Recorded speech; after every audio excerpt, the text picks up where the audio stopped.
Bye-bye, ate. 300 pesos or spin the wheel. Mari kayo manalo ng microwave, desk fan, kung ano man. Kanina merong house and lot. De, joke lang. Merong TV kanina dito, pero nakuha na. Tanong ulit, 300 pesos or spin the wheel.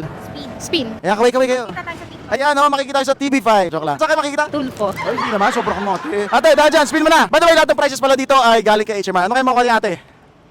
Ay, nanalo po siya ng Anko Microwave. Ate, congratulations. At dahil dyan, halika ate, sumama ka sa akin. At HMR tayo.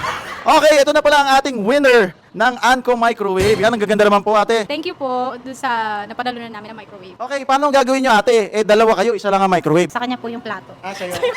Sa kanya yung nasa loob. No? Okay, congratulations pala sa winner natin, or shall I say winners, ng Anko Microwave. Yan, palakpakan naman natin sila. Anong masasabi mo ate at bubuhatin nyo to parehas? Opo, bubuhatin namin. Diyan lang naman kami sa Pearly. Ngayon, babalik-balikan mo na to. Maaalala mo na to sa HMR kasi HMR is the best talaga.